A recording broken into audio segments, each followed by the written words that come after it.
পরিতা স্যাত করে উঠলেন। চুপ থাক, পোলাপাইন আছে বাড়িতে। এখন আর অতীতের নষ্টামি টাইনা আনার দরকার কি? যা হওয়ার হইছে। কেডাই জানে আসলে এই পলাইছে নাকি অন্য কিছু ঘটছে। অন্য কিছু ঘটছে মানে? তোর মাথায় কে ঢুকায় এসব আজেবাজে সঙ্গ বাদ দে। তোর চাচা অনেকবার আমারে কইছে খারাপ মানুষের লগে চলস, কিন্তু আমি তো বিশ্বাস করি নাই। অন তার ফল নিজের চোখে দেখতাছি। কাম নাই, অন্যদিন তো ডাইকা বাড়িতে পাওয়া যায় না। নাজির সন্দেহ নিয়ে কিছুক্ষণ মহিলার দিকে তাকিয়ে রইল। তারপর শুরু করলো দোলনা বাঁধার কাজ। না নাই, এত কাম কইরা লাভ কি? দুনিয়াত আপনারা ছাড়া সবাই শুধু খারাপ। ঘটনাটা আর বেশি ঘাটানো হলো না। ফজরের আজান দিতেই গোসল সেরে মসজিদে গিয়ে নামাজ পড়ে এলো নাজির। বাড়ির নারীরাও আগে আগেই রান্না শেষ করে নামাজ পড়ে খাবার বাড়ছে। সেই খাবার নিয়ে নাজির সর্বপ্রথম গেল বাবার ঘরে। গতকাল আকবর মিয়ার সঙ্গে দেখা করে বাড়ি ফিরে একটা ঘরের মধ্যে ছিল ছেলেটা। সেই ঘর তার কাটেনি। জীবনে যা দেখেছে জেনেছে সব মনে হচ্ছে মিথ্যা। বিশ্বাস অবিশ্বাসের মাঝখানটায় এতদিন বন্দি ছিল সে। ছেলেকে দেখতেই সুবহান আলিশা ইশারা ইঙ্গিতে প্রথমে জিজ্ঞেস করলেন সে কোথায় ছিল। নাজির সঙ্গে সঙ্গে উত্তর দিল না, কয়েক লোকমা খাইয়ে বলল, বাড়িতেই আসিলাম, তোমার বৌমার অসুখ, নিজের খেয়ালই রাখতে পারে না। উদ্বিগ্ন হলেন লোকটা, আশ্বস্ত করল। চিন্তা করো না, ঠিক হইয়া যাইব। তবুও চিন্তা কমল না, উল্টো ছেলেকেই ধমকাতে লাগলেন। নাজির শুকনো হাসল। পোলার বউয়ের লাগিয়া এত দরদ, ভাব্বা। খাওয়ানো শেষে হাত ধুয়ে বাবার মুখ মুছিয়ে দিল। কিছু সময় চুপ থেকে গম্ভীর হয়ে বলল, কাল আকবর মিয়ার লগে দেখা হইছিল। বেলায় গেছিলাম মাছ ধরতে। অনেক কথাই হইছে, অনেক কিছুই জানছি। এখন আসল কথায় আসি। আমার আর ভাল লাগতেছে না আব্বা।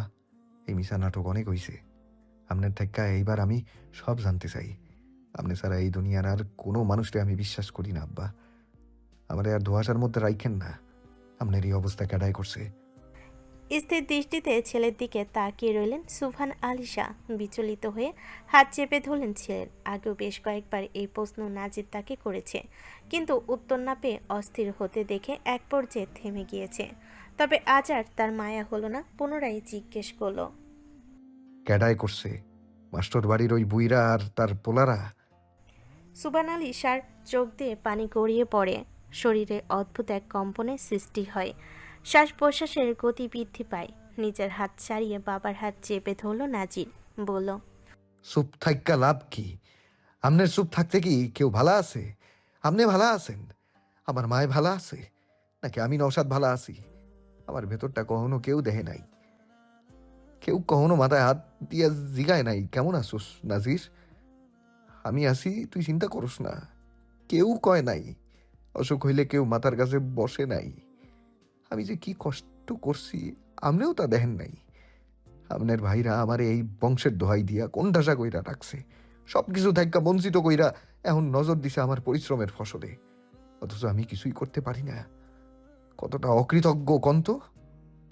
অবাক হলেন লোকটা। সর্বদা হাসি খুশি থাকা ছেলের চোখে চিকচিক করা অশ্রু দেখে মুখ থেকে অভিযোগ শুনে অসহায় হয়ে উঠলেন। দুদিকে মাথা নাড়াতেই নাজির চট করে জিজ্ঞেস করল, মাস্টার বাড়ির কেউ করে নাই। আবারও দুদিকে মাথা নাড়ালেন। আর আমার মা, সে হাসাই পলাইছে আব্বা। উত্তর একই। নাজিরের দেহটা দোলাচল খেয়ে গেল। এই জীবনটায় তার ভ্রান্ত বিশ্বাসের উপরই কাটল। দুর্বল কণ্ঠে জিজ্ঞেস করল, তো কই সে আব্বা? আপনি আছেন কিন্তু সে নাই কেন? এত ঘৃণা কারে করলাম আমি? এ পর্যায়ে কান্নায় ভেঙে পড়লেন তিনি। হামা করে বাচ্চাদের মতো কাঁদছেন। কিন্তু নাজির কাঁদতে পারে না। কান্নার শব্দটা তার সাথে যায় না। যখন তার কান্নার বয়স ছিল তখন সে ছোট ভাইয়ের কান্না থামাতে ব্যস্ত ছিল। তাই কান্না তার জন্য নয়। দুর্বল কণ্ঠে জিজ্ঞেস করল। সে আদৌ বাইসা আছে তো আব্বা? উত্তর দেওয়ার মতো অবস্থায় রইলেন না সুবহান আলিশা। নাজির চেয়ে চেয়ে শুধু বাবাকে দেখল। আরও কত প্রশ্ন তার করার আছে, আরও কত উত্তর জানার আছে, কিন্তু করতে পারে না। ওই কান্নায় যেন বুঝিয়ে দেয় তার বাবা ঠিক কতটা অসহায়, কতটা ঝড় সহ্য করে বেঁচে আছে এই পৃথিবীর বুকে। গরমে হাঁসফাঁস করছে মিশ্রি। জ্বরের উত্তাপ কমেছে বটে, কিন্তু তার বিপরীতে সারা দেহ ভিজে উঠেছে ঘামে। পরনের পোশাক স্যাঁতসেঁতে হয়ে গায়ে লেপ্টে আছে। অস্বস্তি নিয়ে ঘন শ্বাস ফেলতে নড়তে চেয়েও পারল না। ভারী কোনো বস্তুর আষ্টে পৃষ্ঠে যেন জড়িয়ে রেখেছে তাকে। বাধ্য হয়েই পিটপিট করে চোখ মেলে তাকালো সে। পাশে শোয়া পুরুষকে দেখে চমকালো। বাঁধন থেকে মুক্ত হতে প্রাণপণ চেষ্টা করেও ব্যর্থ হয়ে থেমে গেল এক সময়। হঠাৎ তার দিকে চোখ খুলে তাকালো নাজির। বিরক্তিমাখা কণ্ঠে বলল, নরো কেন বউ?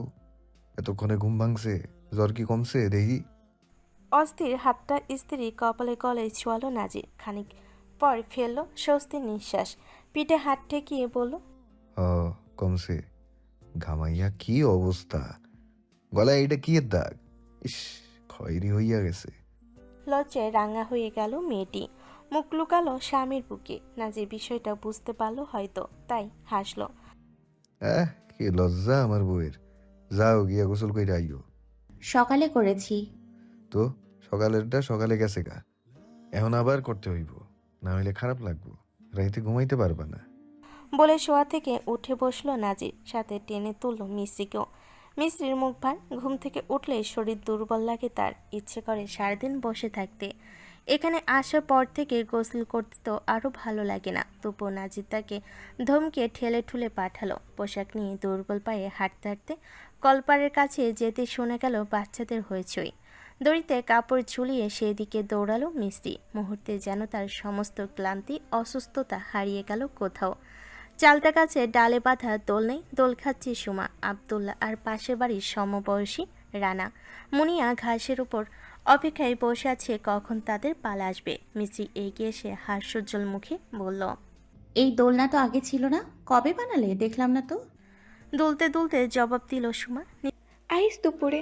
আমাকে দুলতে দেবে? কয়েকবার দোল খেয়ে নেমে যাব। নিচ থেকে মুনিয়া মুখ বাঁকিয়ে বলল, এরপর আমি দোল খামু। তো খেয়েও নিষেধ করেছে কে?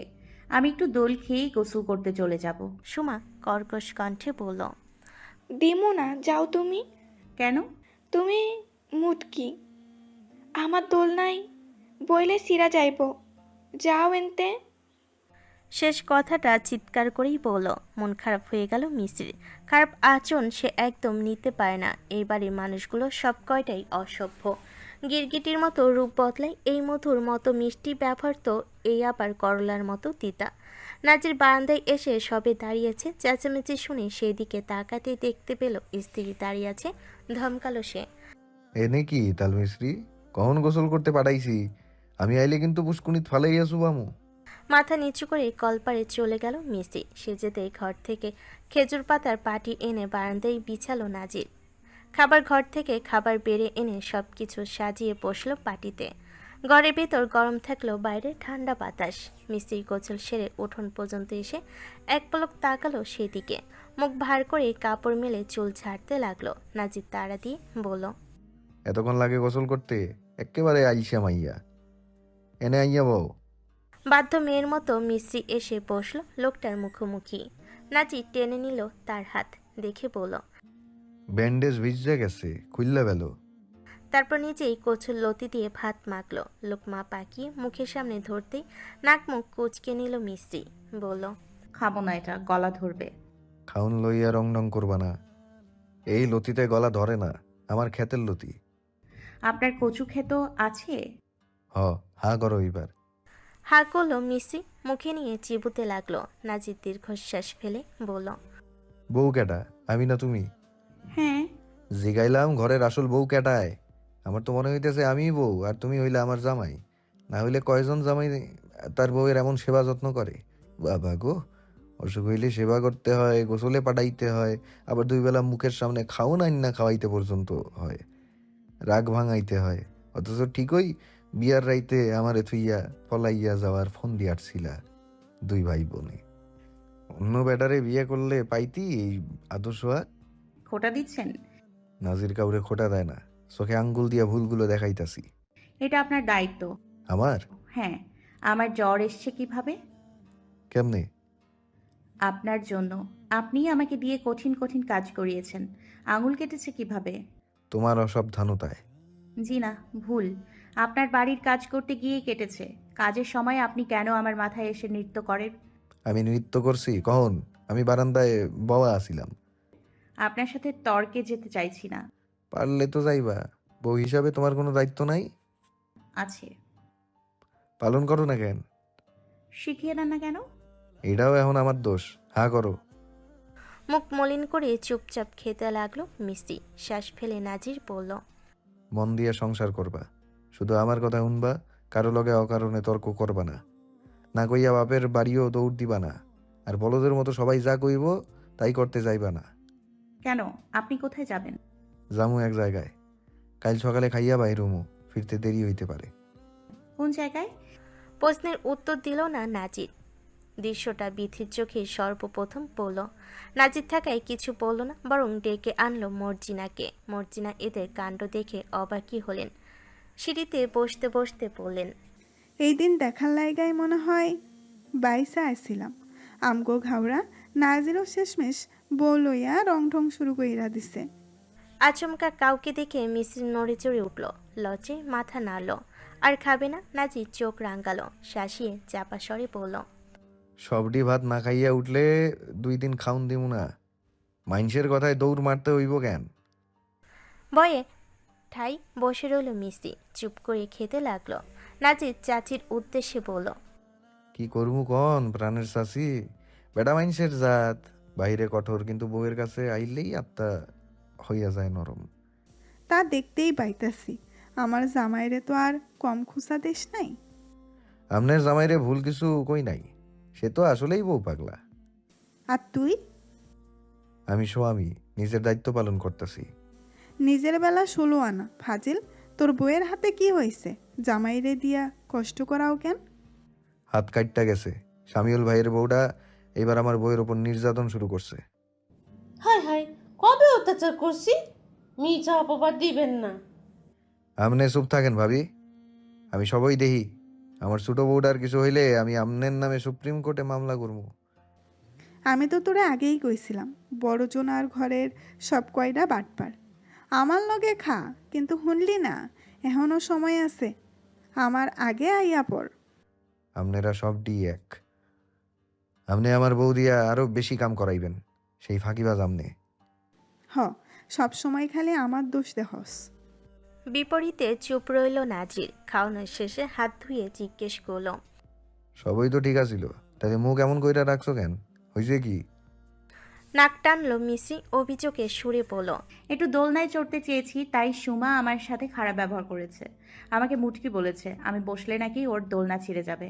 আমি কি এত মোটা? এটো থালা বাসন গুছিয়ে নাজির কলিমের মায়ের উদ্দেশ্যে বলল, এইগুলা একটু ধুইয়া আনেন তো চাচি, আমি পারি না এইসব। নাজিরের মুখের উপর নাক করলেন না তিনি, চুপচাপ নিয়ে গেলেন সামনে থেকে। নাজির বসা থেকে উঠে চালতা গাছের দিকে এগিয়ে উঁচু স্বরে বলল, এই সুমা, তুই তোর চাচিরে কি কইছস? কই কি কইছি? মুটকি কইছস কেন? একটা থাপড়া মাইরা তোমার জাউর আমি ছুটাইয়া দিমু। স্কুলে এইসব শিখায়? কথাগুলো কিছুটা কঠিন শোনালো। সুমা নাক ফুলিয়ে বসা থেকে উঠে দাঁড়িয়ে গেল, এই যেন কেঁদে দেবে। বিথি দৌড়ে এলো, মেয়েকে জড়িয়ে ধরে বলল, এমনে বকেন কেন? পোলা পাইন মানুষ কি না কি কইছে তা ধরতে হইব। আমনের বউ হইবা কেমন যে পোলা পাইনের নামে বিচার দেয়?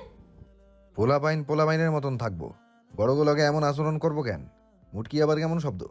পাড়ার মহিলাগুলোকে কুটনামি না কইরা মাইয়াটারে ঠিক মতো মানুষ করেন, আর কখনো এমন কথা শুনলে পানিত ফালাইয়া দিয়া আমু। সুমা ভ্যা করে কেঁদে দিল। আমার দোলনায় চড়তে চাইছে মা। কথাটা শুনি বিথি বলল, দেখছেন, এমনি এমনি কয় নাই। ডেঙ্গি মাইয়া মানুষের কেন দোলনায় চড়তে হইব? চললে চড়বো, আমনে গো কি? দোলনা তো আমি বাইন্দা দিছি, আমার বউ চললে অসুবিধা কি? নাজিরের সাথে মুখ লাগালো না বিথি। কথায় যে পারবে না তা সে জানে, তাই মেয়েকে নিয়ে ঘরে চলে গেল। নাজির ভেতরে এসে একই স্বরে বলল, আমার বউরে আমি মারমু বকমু, আবার ওরে লইয়া আমি ঢং করমু, এটা আমার স্বামীগত অধিকার। কিন্তু আমি ছাড়া অন্য কেউ করলে তার অবস্থা খারাপ কইরা দিমু, আমি কইয়া দিলাম। আঁচলে মুখ ঢেকে মুচকি হাসলো মিষ্টি। মুখমণ্ডলের সমস্ত মলিনতা কেটে গিয়ে সূর্যের মতো উজ্জ্বল হয়ে উঠল। নাজির আর চোখে তা দেখে এগিয়ে গেল গোয়ালঘরের দিকে। মিল্টন আর লতিফ এসেছে। দূর গাছে এক নাগারে কাক ডাকছে, রোদের উত্তাপ রোজকার মতোই। সকালের খাবার খেয়ে নাজির বাড়ি থেকে বেরিয়েছে। গন্তব্য শ্রীপুরের উজিলার গ্রাম। গ্রামের মহাসড়কে গাড়ি সচরাচর পাওয়া যায় না, ঘন্টার মধ্যে দু একটা টেম্পো দেখা মিলে, তবে তাও মাঝে মধ্যে। নাজির চা খেতে খেতে রাস্তায় নজর রাখছে। সুজন এসে বসলো পাশে। দোকানিকে চায়ের নির্দেশ দিয়ে গলা খাকারি দিয়ে বলল। মিস্ত্রি কেমন আছে? ঘাড় ফিরিয়ে একবার পাশে তাকালো নাজির। চায়ের কাপে শেষ চাটুকু মাটিতে ফেলে পুনরায় তাকালো রাস্তায়, মাথা নাড়িয়ে বলল। ভালোই। আমগো উপরে রাগ, ওর উপরে ঝাড়িস না, ছোট মানুষ, মনটাও নরম, বুঝাইলে সব বুঝে। নিজের বইয়ের ওপর অন্যের রাগ ঝাড়মু কেন? কোথাও যাইবি? জেলা শহরে যামু, একটু কাম আছে। মিস্ত্রিরে আমাকে বাড়িতে দিয়ে যাইতি তাহলে? চাচি অনেক চিন্তায় আছে, সেদিন তো না খাইয়া আইয়া পড়ছে। ঘন ঘন বাপের বাড়ি গেলে আমাকে বাড়ির বাকি মহিলারা বাঘা চোখে দেখবো, হিংসা করব, একলা বাইয়া কথাও শুনাইব। পরে কোনোদিন না হয় যাইব। আর ছেলেটার মাথা ঠান্ডা, গলার স্বর নরম, কথা বলছে সুন্দর করে। সুজন অবাকই হলো, এমন সুন্দর আচরণ নাজিরের থেকে সে আশা করেনি। দূর থেকে টেম্পোর সাইরেনের আওয়াজ হলো। নাজির বসা থেকে উঠে দাঁড়ালো, জিজ্ঞেস করলো। তুমগো বাড়ির বইরার কি খবর? কয়দিন ধরে দেই না?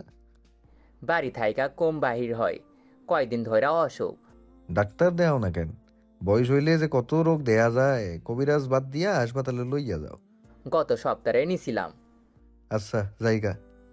হাতের ইশারায় টেম্পো থামিয়ে সে উঠে বসলো তাতে। সুজন আশ্চর্য হলো, চায়ের স্বাদ কেন যেন বিচ্ছিরি লাগছে তার কাছে। টাকা দিয়ে বসা থেকে উঠে চলে গেল বাড়ির পথে। তখন মধ্য দুপুর, জোহরের আজান হয়েছে বেশ কিছুক্ষণ আগে। নির্দিষ্ট গ্রামে পৌঁছে বিপাকে পড়ল নাজির। তার সব কাছে অচেনা, পূর্বে এই গ্রামে সে আসেনি, আসার প্রয়োজনও পড়েনি।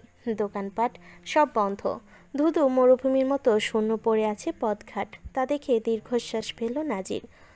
উজিলাভ গ্রামের অজানা পথ ধরে হাঁটতে হাঁটতে বিড়বিড় করতে লাগলো। শালারা মরছে নাকি? কিছুটা পথ এগোতে আচমকা দেখা মিল এক হাফ প্যান্ট পরা বাচ্চা ছেলের। নাজির তাকে দাঁড় করিয়ে জিজ্ঞেস করলো। বাতেন সরকারের চিনো? ছেলেটি দুদিকে মাথা নাড়ল। অসন্তুষ্ট হলো নাজির। তোমার দাদা আছে? সে বলল না, তার দাদি আছে।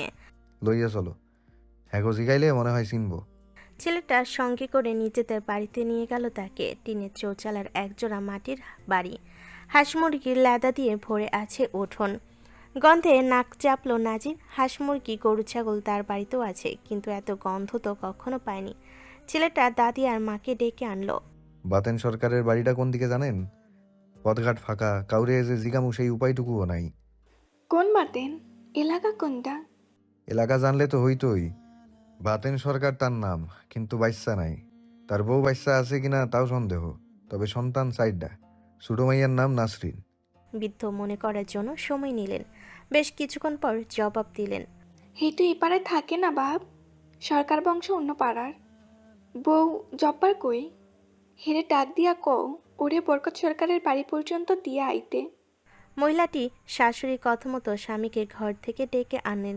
লোকটা বোধহয় সবে দুপুরে খাবার খেয়ে শুয়েছিল। হঠাৎ বিশ্রামে বিঘ্ন ঘটায়। ললাটে ফুটে উঠেছে বিরক্তির ভাঁজ। মায়ের আদেশে বললেন তার সাথে যেতে। নাজির চুপচাপ তার পিছু পিছু হাঁটতে লাগলো। নির্দিষ্ট বাড়ি পর্যন্ত পৌঁছাতে বেশি একটা সময় লাগলো না। তাকে ফটক পর্যন্ত পৌঁছে দিয়ে বিদায় নিলেন জব্বার। চারিদিকে শুধু টিনের চালার মাটির ঘর, তবুও বাড়ি উঠোন চকচক করছে। মনে হচ্ছে খুব শীঘ্রই ল্যাপা হয়েছে। গৃহস্থ বাড়িতে সারা শব্দ নেই।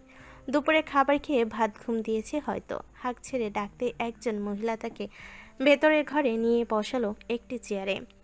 বেশ কিছুক্ষণ পর সেখানে এসে হাজির হলেন একজন বয়স্ক লোক। চুলদারি আদ্যপ্রান্ত পেকে গিয়েছে, পরনের লুঙ্গি আর একটি সাদা হাতাকাটা গেঞ্জি, যার মধ্যে ফুটে আছে তিনটি। নাজির সালাম দিল। লোকটা সালামের জবাব নিয়ে তার থেকে কিছুটা দূরে দোলনা চেয়ারে বসে হুক্কায় টান মারলেন। তাকে আপাদমস্তক দেখে ধোয়া ছেড়ে জিজ্ঞেস করলেন। কই থেকে আইছেন? বনখড়িয়া। বুড়ো যুগলের মাঝখানে সমান স্থানটা কুঁচকে গেল লোকটার। নাজির বলল। বাতেন সরকার তো নাই, তাই না? না, মারা যাওয়া অনেক বছর পার হইছে। তার বউ আছে? না, সেও মারা গেছেন। আপনি? আমি তেনার বড় পোলা, বরকত সরকার। আমনে কেডা? এত বছর পর আমার আব্বা আম্মার খুঁজে আইছেন। যখন আম্মা মরছে তখন আপনি দুনিয়ায় আসিলেন কি নাও তাও সন্দেহ। দুনিয়াতে আসিলাম কিন্তু ছোট ছিলাম। আপনার বাকি ভাই বোনেরা কই? ভাই হইল দুইটায়, হেরা ঘরেই আছে। আমনের বয়সে হ্যাগ পোলাপাইনও আছে, যা কর আমারে কইতে পারেন। তাকেও ডাকেন। আইসি যেহেতু সবার সামনে কথা কইয়া জায়গা। মামুন, মেহমানরে খাতিরদারির ব্যবস্থা করতে ক, আর তোর চাচাগো ডাইকা লই আয়। খাতিরদারির কোনো প্রয়োজন নাই, আমার কাম শেষ হইলেই বিদায় নিমু। তা কইলে তো হয় না, অতিথি আপ্যায়ন করা আমগো নিয়ম। নাজির চুপ রইল। লোকটা জিজ্ঞেস করলেন, আমার আব্বারে কেমনে চিনেন? এত বছর পর হঠাৎ খুঁজাইলেন যে, বনখরিয়া গ্রামের কোনো বাড়ির পোলা আমনে? নাজির সঙ্গে সঙ্গে উত্তর দিল না। একজন মহিলা এসে তার সামনে কয়েক পদের বিস্কিট, চানাচুর, মিষ্টান্ন আর কমলার দানা রেখে চলে গেলেন। নাজির সেসব ছুলো না পর্যন্ত। এই বাড়িতে পানিও সে পান করবে না। বাকি দুই ভাই এসে বসলো বড় ভাইয়ের পাশে। তাদের চুল দাড়িতেও পাক ধরেছে, বয়সের ভারী কুঁচকে গিয়েছে চামড়া। পূর্বের প্রশ্নের উত্তরটা এবার নাজিরই দিল। বাতেন সরকার সম্পর্কে আমার নানা লাগে। আমি শাহ বংশের সুবহান আলী শাহর বড় পোলা নাজির শাহ। নাসরিন রে মনে আছে? বাতেন সরকারের মাইয়া। দুর্ভাগ্যবশত তিনি আমার জন্মদাত্রী মা। উপস্থিত লোক তিনজনই স্বাভাবিক মুখখানা কেমন যেন হয়ে গেল। বিস্ময়, আতঙ্কিত নাকি শঙ্কিত বুঝতে পারল না নাজির। মেজ ভাই বরকত সরকার বলে উঠলেন, তুমি নাজির কত বড় হইয়া গেছো, সে নাই যায় না। এত বছর পর আমগো কথা মনে পড়লো। আমনে গৌথ মনে পড়ে নাই? বাপ মা ছাড়া দুইটা ভাগিনা কি অবস্থায় আছে তাও তো কখনো উকি মাইরা দেখেন নাই।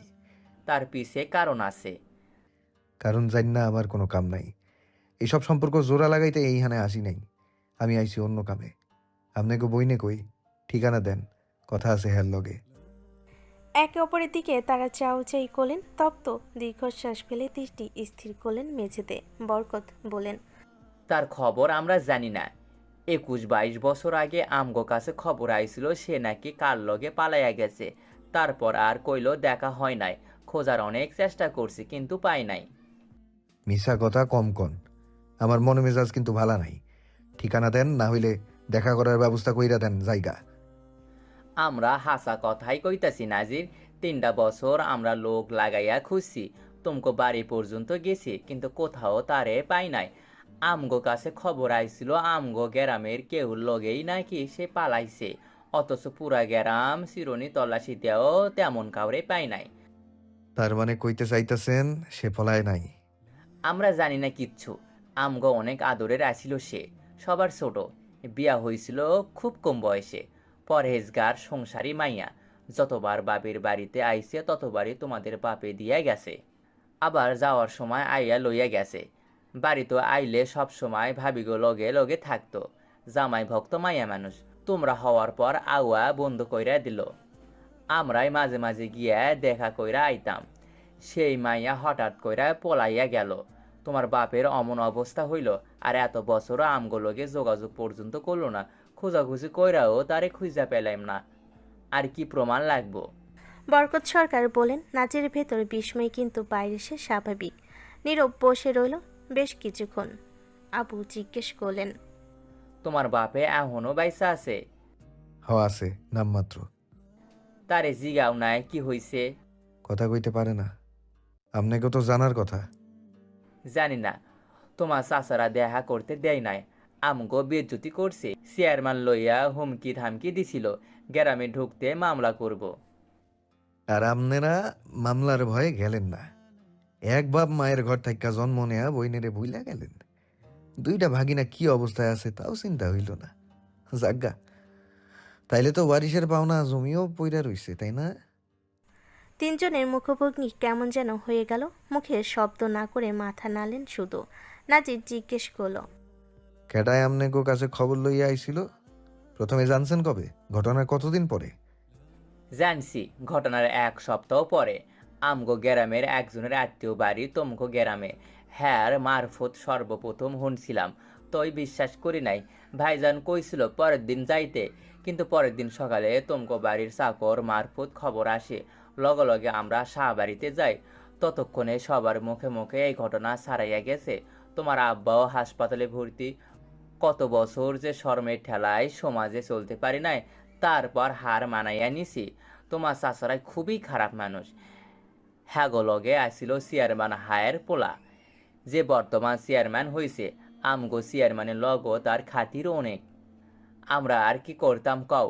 এমনিতেই সম্মান লইয়া টানাটানি, তার উপর হুমকি ধামকি। তার কয় মাস পর তোমার বড় চাচায় আইলো, কইয়া গেল নাসিরের পাওয়া সম্পত্তি আমনেরে রাইখা দেন, ভোগ করবেন নাকি দান করবেন আমনেগো ব্যাপার। তবুও আমগো লগে আর যোগাযোগ করার চেষ্টা করবেন না, সব সম্পর্ক এনেই শেষ। আমনেগো বাড়ির মায়া যা করছে, এমনকি এহ কইছে তোমগো কারোর লগে যাতে যোগাযোগ করার চেষ্টা না করি, তারাই বুঝা লইব। আবারও সেই চাচা। এই চাচারা নাজিরকে একটু ভালো মানুষ হয়ে থাকতে দিচ্ছে না। কি এত দায় তাদের? এত কিসের লোভ? কপালের শিরাগুলো যেন ফেটে বেরিয়ে আসতে চাইছে। নাজির উপলব্ধি করলো সত্যর মুখোমুখি হওয়ার সময় এটা হয়তো নয়। যত সে কঠিন মানুষ হওয়ার অভিনয় করুক, এখনও তার হৃদয় নরম। নইলে এত কষ্ট কেন হচ্ছে? এত কিছু মেনে নিতে পারছে না কেন? চোখের সামনে সত্য রেখে কেনই বা মিথ্যেতে বেঁচে ছিল এতদিন? শরীরটা ভীষণ দুর্বল লাগছে, কাঁপছে বোধ হয়ে। চুলে হাত রেখে জিজ্ঞেস করলো, কোন চাকর নাম জানেন? সে জানে লোকটা যে আব্বাস নয়। আব্বাস বড় চাচার বিশ্বস্ত হলো সামিউলের বয়সী।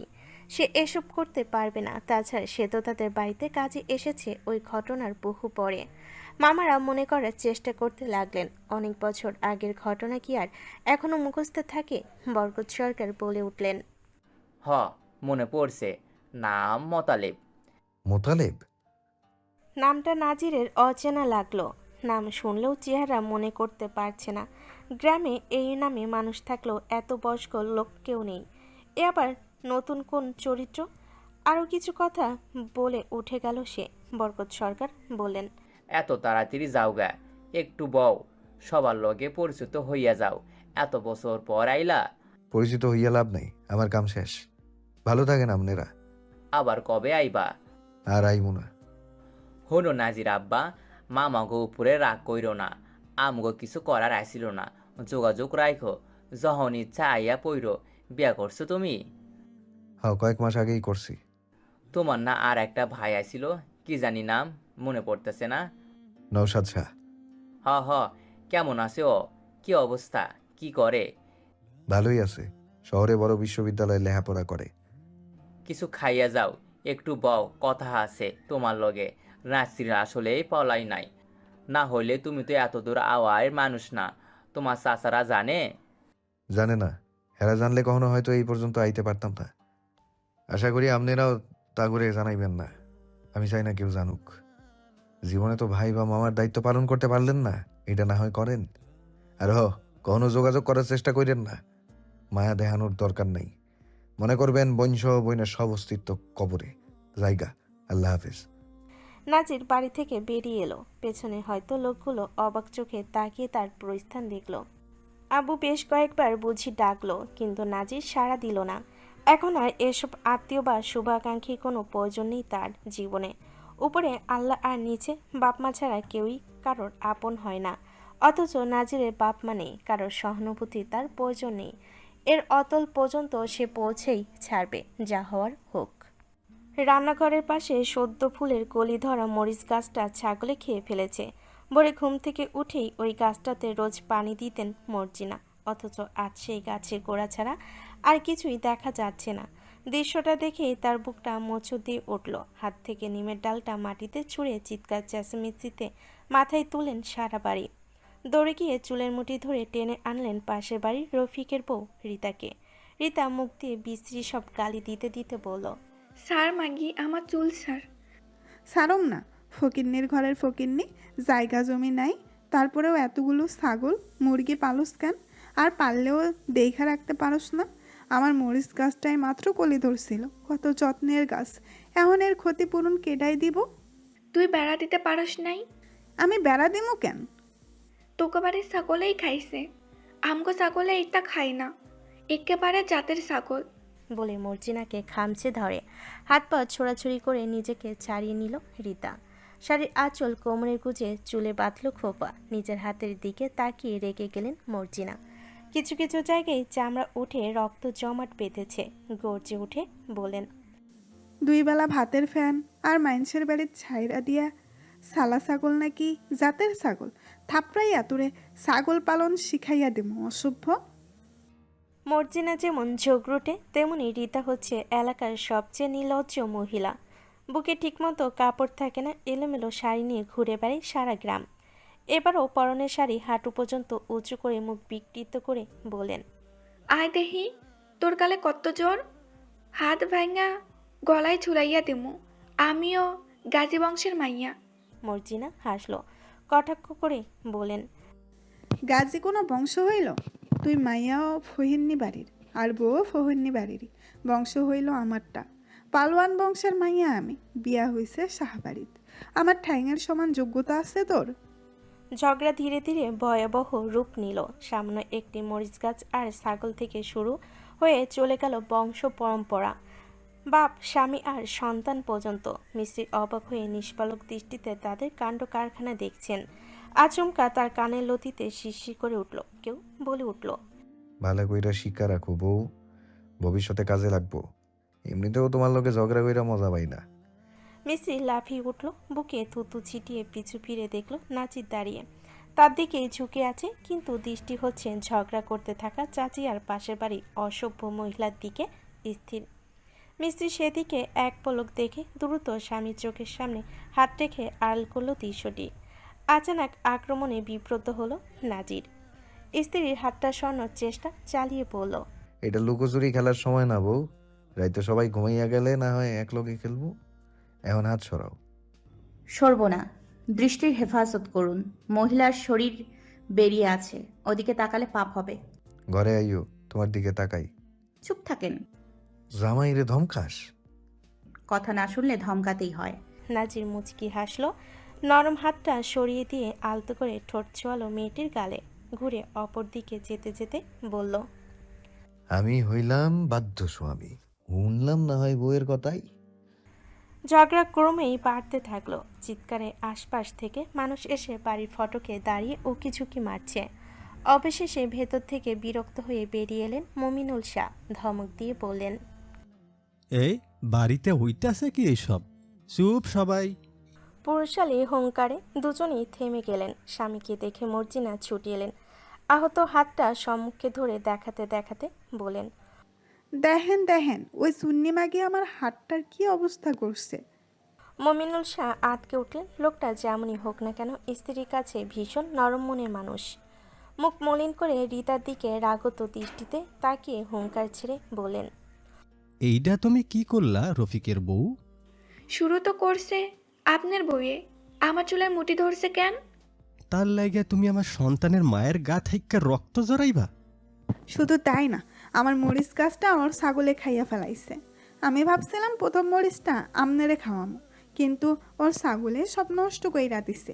এখন ও অস্বীকার করে, উল্টা আমগো জাত লইয়া কথা কয় নাজমুলের বাপ। মমিনুল শাহর মায়া হলো। স্ত্রীর মাথায় হাত বুলিয়ে রীতাকে ধমক দিয়ে বলেন, ওর কাছে মাপ চাইয়া সব ভুল স্বীকার করো, না হইলে আইস কুরুক্ষেত্র বাইন্দা যাইব। তুমি আবার বউরে মাইরা ফালাইতে চাইছো, তাই আমি চেয়ারম্যান মেম্বার ডাইক্কা আইন্না তোমার বিচার বসামো। নাজির গোয়ালঘর থেকে চেঁচিয়ে বলে উঠল, এর থাইকা আপনার থানায় যাওয়া উচিত চাচা। কোমরে দড়ি বাইন্দা সবার সামনে দিয়া যখন টানতে টানতে লইয়া যাইব, তখন হের শিক্ষা হইব। ভাতিজার কথায় সহমত হলেন লোকটা। মাথা নাড়িয়ে বলেন, নজিরে ঠিক কইছে, পুলিশের কাছে গিয়া তোমার নামে মামলা করমু। এখন মাপ চাইবা নাকি জেলে যাইবা? রীতা মুখ বাঁকালো, থুতে ফেললো উঠোনে। যেতে যেতে বলে গেল, যা করার করেন, এই খবিশ মহিলার কাছে রীতাই জিন্দেগিতেও মাপ চাইব না। মর্জিনা তেতে উঠলেন, আমনের সামনে আমারে খবিস কইয়া গেল নাজমুলের বাপ। আমি কি খবিস? তুমি চিন্তা কইরো না বউ, ওই সুন্নির নামে আমি মানহানির মামলা করমু। মামলা দিলে হইব না, ওর লগে আমারে জিততে হইব। তাড়াতাড়ি শাহরিয়ার নাজমুলের বিয়া দেন। ওগো বাড়িত লইয়া ওই রীতারে আমি রাস্তায় ফালাইয়া পিটামো। আচ্ছা, তুমি কোনো চিন্তা কইরো না, আমি আইজ গিয়াই ঘটকের লগে কথা কইতাছি। স্বামীর কথায় সন্তুষ্ট হলেন মর্জিনা। মুহূর্তে মরিচ গাছের কথা ভুলে গেলেন। নাজমুল শাহরিয়ার সিঁড়িতে বসে ছিল এতক্ষণ। ঝগড়া শেষে প্রসঙ্গ তাদের দিকে যেতে একে অপরের দিকে তাকিয়ে আশ্চর্যজনিত কণ্ঠে বলে উঠল। এনে আমগো বিয়ের কথা আইলো করতে। শাহরিয়ার দুদিকে মাথা নাড়ল, অর্থাৎ সে জানে না। সেই কাকডাকা ভোরে মিল্টন আর লতিফ এসে দুধ দুইয়ে নিয়ে গিয়েছে দোকানের উদ্দেশ্যে। নাজিরের হাতে আপাতত কাজ নেই, গোয়ালঘরে যোগ হয়েছে নতুন এক জোড়া গরু। বাছুর ছাড়া বাকিগুলোকে এসে বের করে না, ঘাস কেটে এনেই খাওয়াই। ভাই বইয়ের ঝগড়া চেঁচামেচিতে বিরক্ত আমিরুল শাহ দুই হাত পেছনে রেখে উঠোনের মাঝখানে এসে দাঁড়ালেন তিনি। কোথাও বের হবেন সম্ভবত। অদূরে বসে মনোযোগ দিয়ে কিছু একটা করতে থাকা নাজিরের দিকে তাকিয়ে গলা খাকারে দিয়ে বলেন, তোর ব্যবসা বাণিজ্য দিয়ে ভালোই চলতেছে। আল্লাহর রহমতে ভালোই। দুধ কি এখন আর গোয়ালার কাছে বেচোস না? মিল্টনে দেখলাম নানি রে কিভাবে কিছু চলতেছে। কও আম্মা। না, মিষ্টির দোকানে যায়। ও ভালাই, কেমন লাভ হয়? উত্তর দিল না নাজির, পাল্টা প্রশ্ন করল, আড়ত কেমন চলে? শুনছি সব ধরনের কাঁচামালও নাকি এখন যোগান দেওয়া শুরু করছেন। সামিউলে আইয়া কইলো কাঁচামালের চাহিদা নাকি বাড়তি। লাভ কেমন? চলে আর কি, তেমন ভালো না। উদাস কণ্ঠে বললেন। নাজিরের হাসি পেল। লোকটা জীবনেও একটু শুকরিয়া আদায় করতে পারে না। দ্বিগুণ লাভ হলেও একই কথা বলে নিজেকে হতাশ দেখানোর প্রচেষ্টা চালায়। আমিরুল শাহ পুনরায় জিজ্ঞেস করলেন, পরশু সাহেব সাইজা কই গেছিলি? ডাক্তারের কাছে গেছিলাম। খাসিটার জানি কি হইছে, খায় না, জিমায় সারাক্ষণ। এসব পাইলা পয়সা লাভের থেকে ক্ষতি হয় বেশি। কয়দিন পর পর খালি রোগ আর রোগ। খাইয়া পইরা বাইসা থাকতে হইলে আমাকে মতন মানুষের এছাড়া আর উপায় কি? প্রসঙ্গ বদলালেন তিনি। এটা তার স্বভাব। জায়গা মতো ছেলেটা খোঁচা মালেই এড়িয়ে যান। বাড়ি থেকে কম বাইর হইস, অসুখ নাকি? না তো। তাইলে আগে তো এই কাম ওই কামে লাইগাই থাকতি, বুঝতেই পাওয়া যাইতো না সহজে।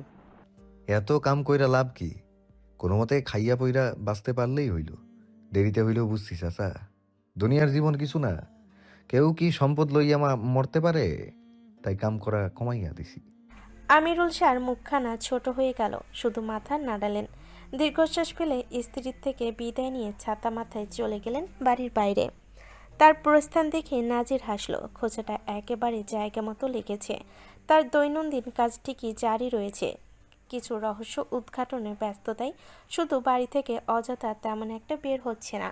মামার বাড়ি থেকে ফেরার আজ দুদিন। এই দুদিনেও মোতালেব নামক লোকটির সন্ধান সে এখনও পায়নি। এমনকি মিল্টনকে জিজ্ঞেস করেও না। নাজিরের ধারণা তার সমস্ত প্রশ্নের উত্তর তার দুই চাচা আর এই মোতালেব নামক লোকটির কাছেই রয়েছে।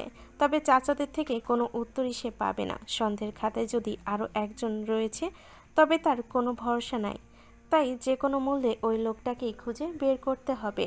আকবর মিয়া নিজ বিছানায় শুয়ে তসবিও জপছেন, ঠোঁট ক্ষীণ স্বরে নড়ছে। তখনই অনুমতি নিয়ে ভেতরে এলেন নজরুল আলম। ঘরের এক কোণে রাখা চেয়ারটি টেনে নিঃশব্দে বসে পড়লেন। আকবর মিয়া শো থেকে উঠে বসলেন, হাতের তসবি বালিশের পাশে রেখে জিজ্ঞেস করলেন, মেঘের গর্জন শুনলাম, বৃষ্টি পড়ে? না আব্বা, রোদের মধ্যেই গুড়গুড় করতেছে। ও, ডাকছিলেন যে? রুহুলের বিয়া লইয়া কি ভাবতাছস? এখনো ভাবি নাই আব্বা, বয়স কম, এত তাড়াতাড়ি বিয়া দিয়া কি করব? এইসব কি কথা? হের ছোটো ছোটো বোনগো বিয়া শেষ, তাইলে ওর বয়স কম কেমনে? 25 হয়েছে না? হয়েছে আব্বা। আরও আগে বিয়া করা উচিত আছিল। পোলা মাইয়া গো, যত তাড়াতাড়ি বিয়া দেওয়া যায় তত ভালা, জিনা পাপাচার কম হয়। ওই কি আর বাপের আইয়া কইব যে আমারে বিয়া দাও? এগুলা বাপ মায়ের দায়িত্ব। নজরুল আলম চুপচাপ শুনলেন, মাঝে মধ্যে মাথা নাড়িয়ে সায় দিলেন। আকবর মিয়া বললেন, ওর পছন্দের কেউ আছে নাকি তা আগে জিগা, থাকলে খোঁজ খবর নে। মাইয়ার বংশ ভালো হইলে বিয়া দিয়া দে, আর বংশ খারাপ হইলে পোলারারে বুঝাইয়া নিজেকে পছন্দ মতো বাইয়া খোঁজ। পারলে এই বছরই শুভ কাজ সাইরা ফেল। আচ্ছা আব্বা, ঘটকরে না হয় খবর দিমু। হের বিয়া হইলে আবার কাশেমের লগে কথা কইতে মাসুমের বিয়া দিতে হইব। পোলারের রাগ বেশি, ঠান্ডা মেজের বুদ্ধিমতী মাইয়া খুঁজতে হইব।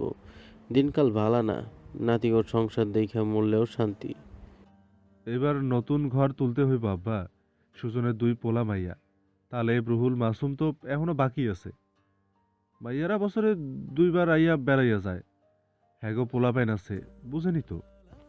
আমি কয়দিন ধইরা ভাবতাছিলাম ব্যবসার অবস্থা কি, তুললে ভালা কইরা তুলতে হইব।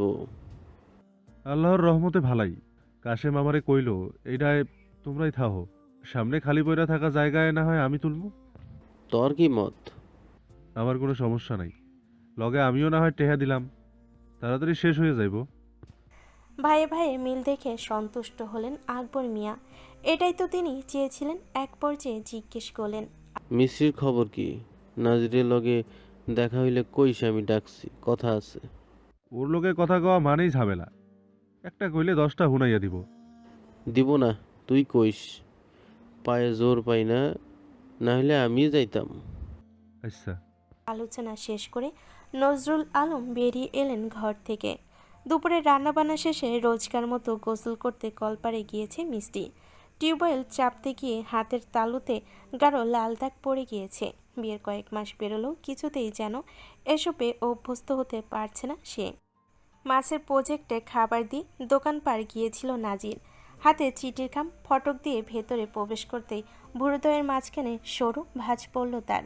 দূরে এক ছেলে দাঁড়িয়ে উকিঝুঁকি মারছে কলপাড়ের দিকে। নাজির কয়েক পা এগিয়ে গিয়ে উঁচু কণ্ঠে বলল, এই এই কে রে তুই?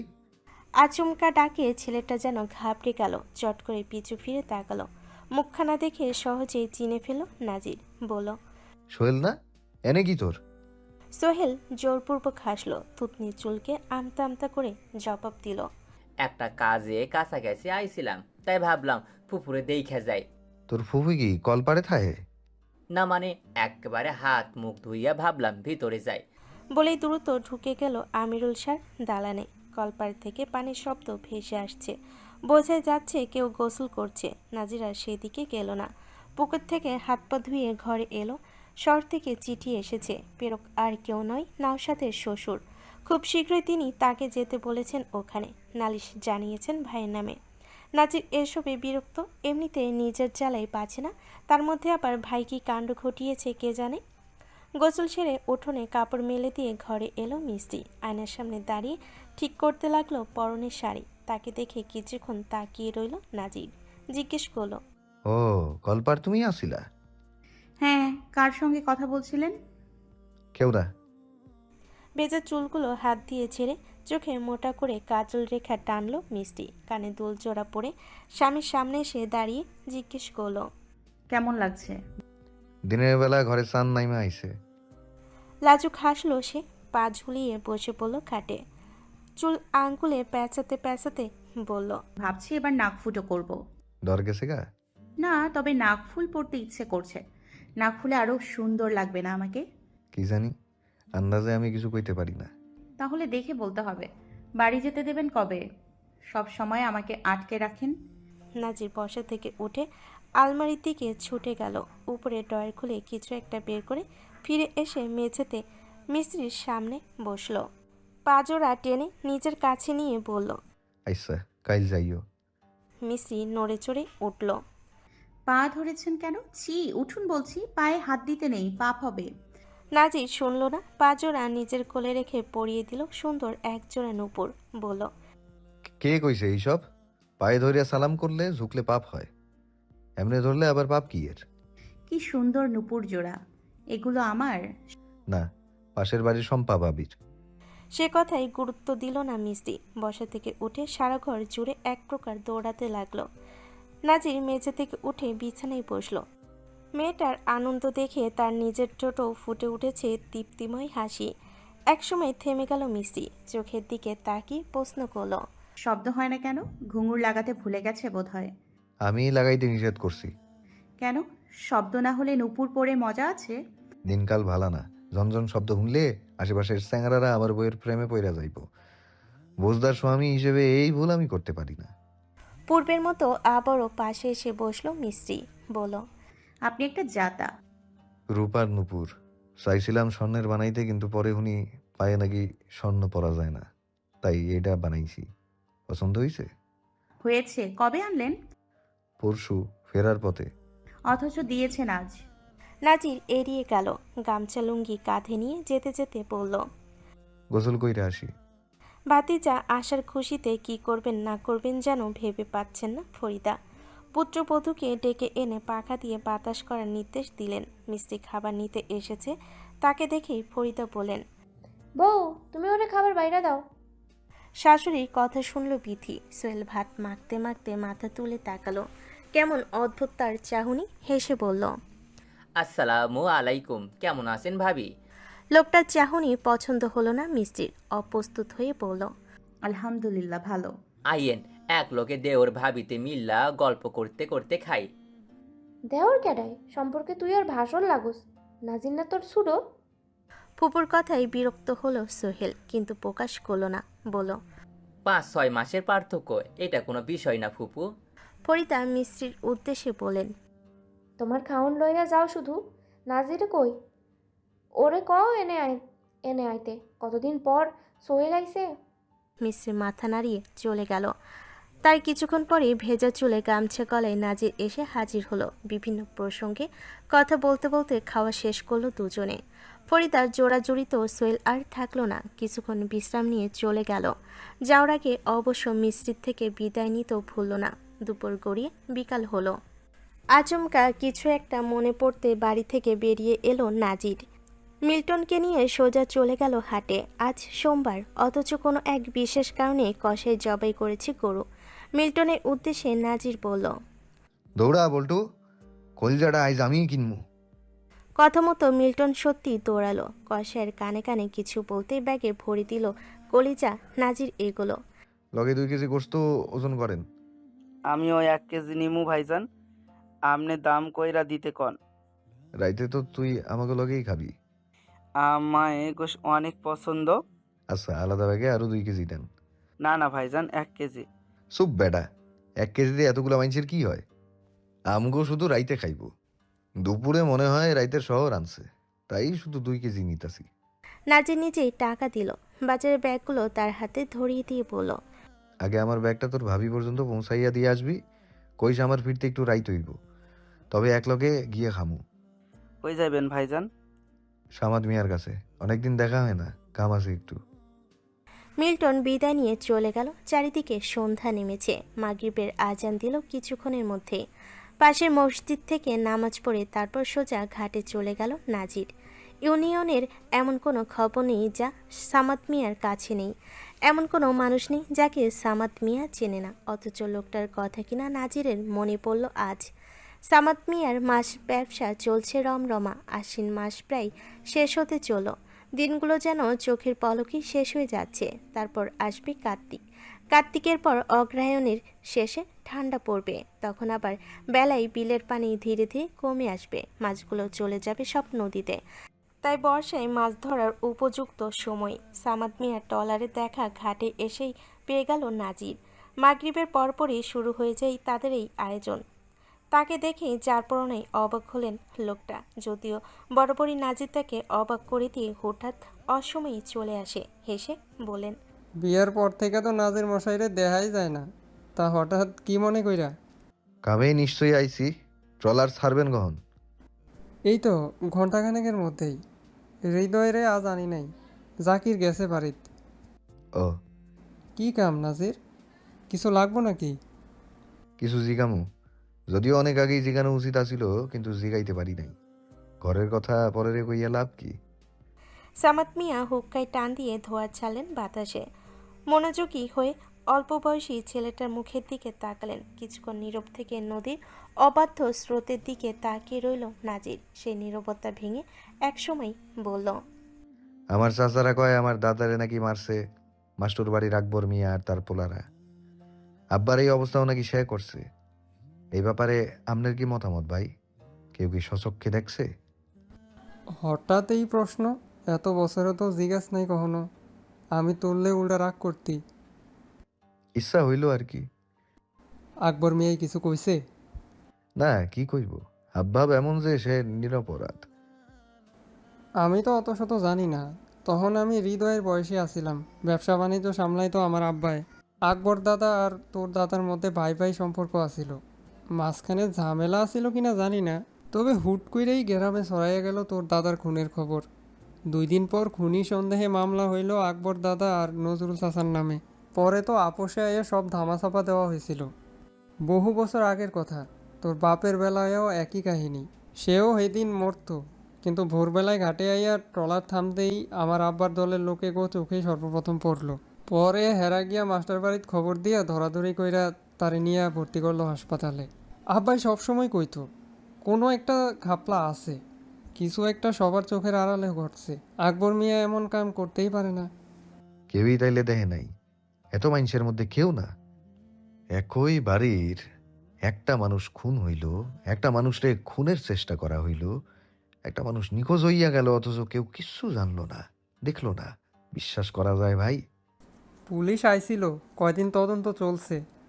দেশের আইন সম্পর্কে তো তুই জানিসই। শেষে চেয়ারম্যানের লগে কয়দিন ঘোরাঘুরি কইরা মামলা বন্ধ। প্রমাণ থাকলে না তদন্ত চলবো, বিচার হইব। প্রমাণই তো নাই। ভোর দুপুরবেলা মাইনসে বাড়িতে থাকে, আর সন্ধ্যা হইলেই গ্রামের মানুষ ঘুমিয়ে অচেতন। নিশাচর পাখির মতো তো জায়গা থাকুন লাগে আমাগো মতন ব্যবসায়ী গো। দিনে ঘুমাই, রাতে সজাগ থাকি। তবে তবে কি? একজন পুরো দৃশ্যটা দেখছে। কেডায়? শঙ্কুর আলী বছর 7 আগে মরে গেছে। সে নাকি সবে ভাত খাইয়া বাড়ি থেকে আইছে, তোর দাদার খেতে কাম করত। বুইরা ছায়ার নিচে বইয়া জিরাইতেছিল। 2টা লোক আইয়া নাকি আচমকা খেতে ফালাইয়া ইচ্ছা মতো তারে কোপাইছে। শঙ্কুর আলী দেখাই তো দিছে এক চিক্কুর। তার চিক্কুরে ভয় পাইয়া নামা দিয়া দৌড় মারছে ওই 2জনে। পরে সারা গ্রামে সেই খবর ছড়াইয়া গেল। ততক্ষণে তোর দাদার আত্মা দেহ ত্যাগ করছে। বুইরা অনেক ভালো মানুষ আছিল, না হইলে জানা যায় এত মানুষ কেমনে হয়। এত মানুষ আমি নেতাকর্মী ছাড়া আর কারো জানা যায় দেখি নাই। মুখ দেহে নাই? তাইলে কয় নাই কেন কাউরে? না, মাথার মুখে গামছা বাঁধা আছিল, তাই মুখ দেখতে পারে নাই। মুখ দেখলে তো কাম হইতই। হ্যার কয়েক মাস পরেই তো তোর বাপের কি এক অবস্থা হইল। তোর মায়ও গেল গা। চাচি তো এমনিতেই অনেক ভালো মানুষ আছিল, বাড়ি গেলে না খাওয়াইয়া কখনোই ছাড়ত না। খেন যে গেল, এরপর থেকেই মাস্টার বাড়ির লগে হুনি তগো শত্রুতা। কথা শেষ করে সামাদ মিয়া আশেপাশে সতর্ক দৃষ্টিতে তাকালেন। কিছুটা এগিয়ে এসে ফিসফিস করে বললেন, একটা গোপন কথা কই, কাউরে আবার আমার নাম কইতে যাইস না। আমি তো ব্যবসা কইরা খাই, এমনিতেই শত্রুর অভাব নাই। কি কথা? তোর চাচা 2টা সুবিধার না। আগে তো বাপের কাছে হাত পাতত, বাপ মরার পর হঠাৎ করেই ফুইলা উঠছে, বদলায়ও গেছে অনেক। আমার আব্বাই কইতো এইসবের পিছনে ওই 2 জাউরার হাত আছে। বাপের লগে নাকি বনতো না, মানুষের সামনেই কইতো এত মানুষ মরে কিন্তু আমাকেও বুইরা মরে না কেন। ভাব কত বড় খারাপ। চেয়ারম্যানের লগে মিল মহব্বত বেশি। আমাকে চেয়ারম্যান তো হেগমতোই শয়তান। হ্যার নাকি আবার এমপির লগে ভালা খাতির আছে, তাই গ্রামের কেউ কিছু কওয়ার সাহস পায় না। আমিও কই না, এড়াইয়া চলি। দরকার কি লাগার, কেমনে আবার ফাঁসাইয়া দেয়। নাজিরের কাছে সবকিছু যেন পানির মতো পরিষ্কার। এবার শুধু মায়ের সম্পর্কে জানার পালা। জিজ্ঞেস করলো, ভাই মোতালেব নামে কাউরি চিনেন? মোতালেব? খাবারের মোতালেব? না, এই মোতালেব নাকি এক সময় আমাকে বাড়িতে কাম করতো, সেই দাদার সময় থাক্কা।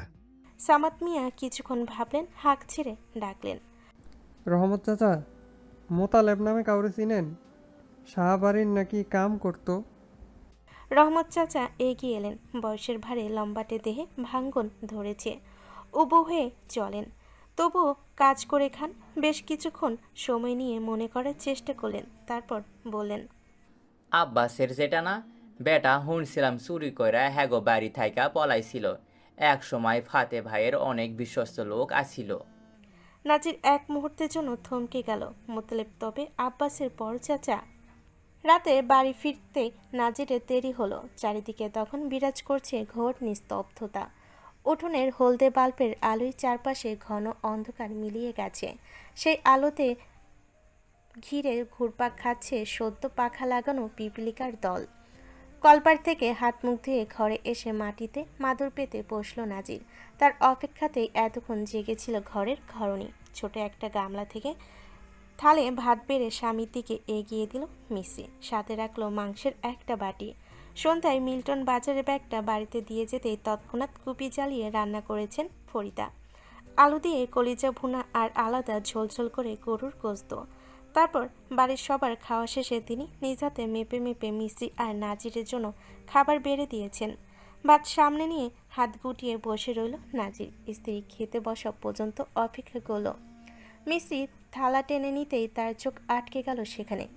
ছোট্ট একটি বাটিতে হাড়সহ এক টুকরো গোস্ত, 2 টুকরো কলিজা আর আলু একসঙ্গে মিশিয়ে দেওয়া হয়েছে। ভাতের পরিমাণও বেশ কম, অথচ নাজিরের থালার চিত্র ভিন্ন। তাকে আলাদা 2টো বাটিতে দেওয়া হয়েছে 2 রকম তরকারি। মাংসের ভাগটাও স্ত্রীর তুলনায় স্পষ্টতই বেশি। নাজির ভুরকুচকে জিজ্ঞেস করল, গরুর গোশত আর কলিজা তুমি পছন্দ করো না? কচুপাতা ভর্তাটা মিষ্টি খেলো না, সরিয়ে রেখে দিল এক পাশে। খেতে খেতে বলল, করি তো, তবে খাসি পছন্দ না। তাহলে এইটুকু আনছো কেন? কম তো কিনা আনি নাই। কলিজাই হয়েছে 2 কেজি, লগে গোশত 2 কেজি, আবার দেখি লগে আলুও দিছে। আমি আনিনি, বড় চাচি বেড়ে দিয়েছেন।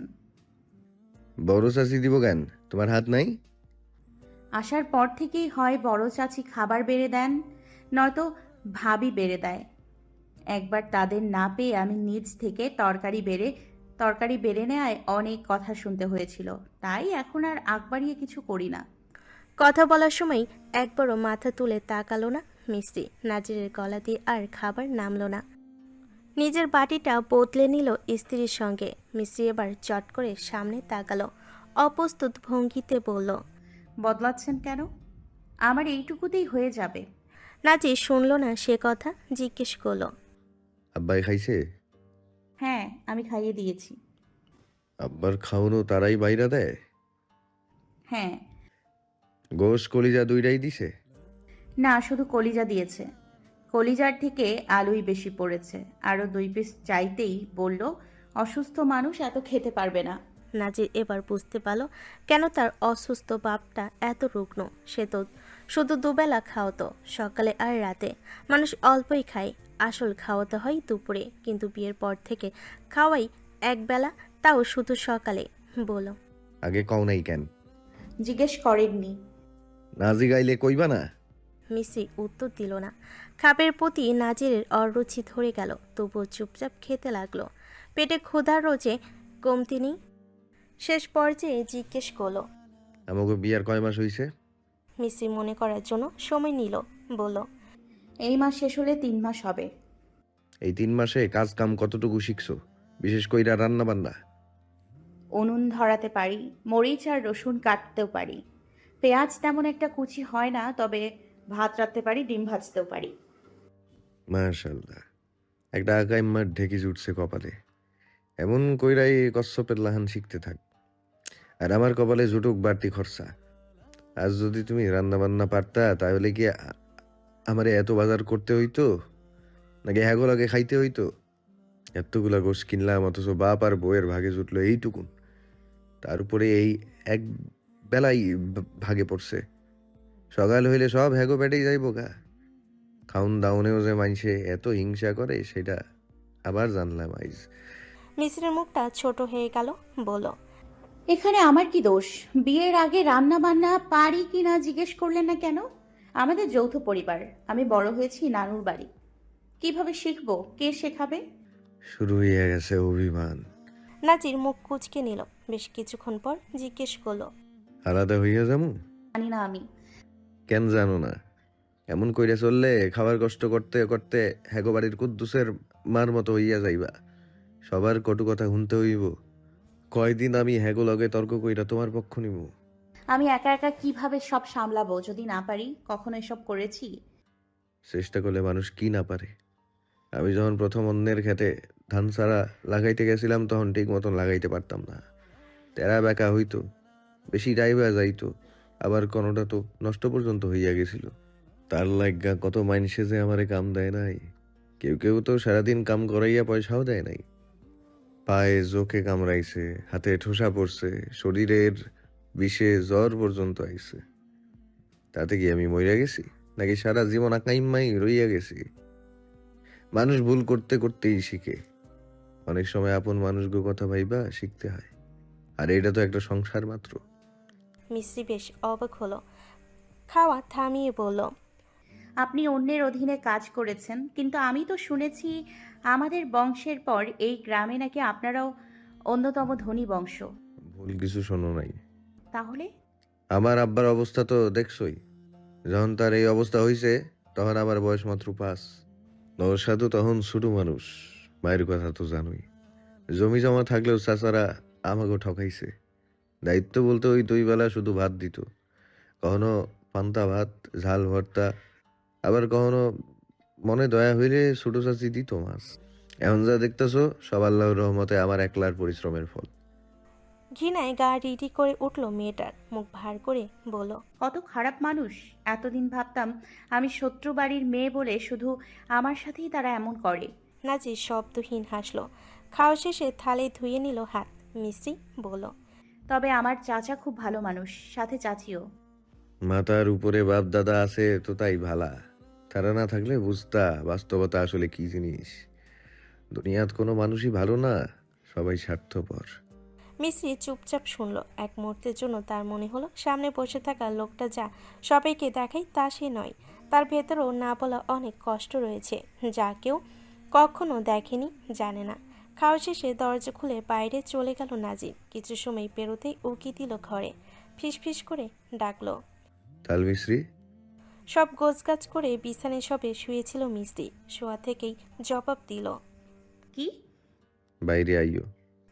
শোয়া থেকে উঠে দাঁড়ালো মিষ্টি। মাথায় আঁচল টেনে ঘর থেকে বের হলো। আকাশে আদোফালি চাঁদ, ধরণীতে গভীর অন্ধকার। নাজির উঠোনের মাঝখানে দাঁড়িয়ে আছে। হাতের ইশারায় তাকে কাছে ডেকে হাঁটতে লাগলো আগে আগে। মিষ্টি তার পিছু নিল। নাজির থামতে সেও থেমে গেল। জিজ্ঞেস করলো, এখানে কেন এসেছি? আপনার মাথায় আবার কি চলছে? নাজির মুখে কিছু বলল না। আচমকায় তার হাতের কবজি ধরে টেনে এনে দাঁড় করালো সামনে। আঙ্গুল তাক করে বলল, তাকাও। ইশারায় সামনে তাকাতেই অবাক হলো মিষ্টি। পুকুর পাড়ে চারিদিকে উড়ে বেড়াচ্ছে জোনাকি পোকার দল। কিছু আবার বসে আছে পাড়ে সবুজ ঘাসের উপর। তা দেখে মিষ্টি চমকালো। একসঙ্গে এত জোনাকি পোকা পূর্বে কখনো দেখেছে কিনা সন্দেহ। স্ত্রীর আনন্দিত চমকিত মুখখানা দেখে নাজিরের চোখ দুটো খুশিতে চকচক করে উঠল। আবারও হাত ধরে টেনে নিয়ে গেল পুকুর পাড়ের কাছ ঘেঁষে দাঁড়িয়ে থাকা আম গাছের কাছে। উঁচু ডালে ঝুলছে দড়িয়ার কাঠ দিয়ে তৈরি বিশাল এক দোলনা। অবাক চোখে মাথা তুলে লোকটার দিকে তাকায় মিষ্টি, কিন্তু তাতে কিছু বলার সুযোগ দেয় না নাজির। কাঁধে ধরে বসিয়ে দেয় দোলনায়। ফিসফিস করে বলে,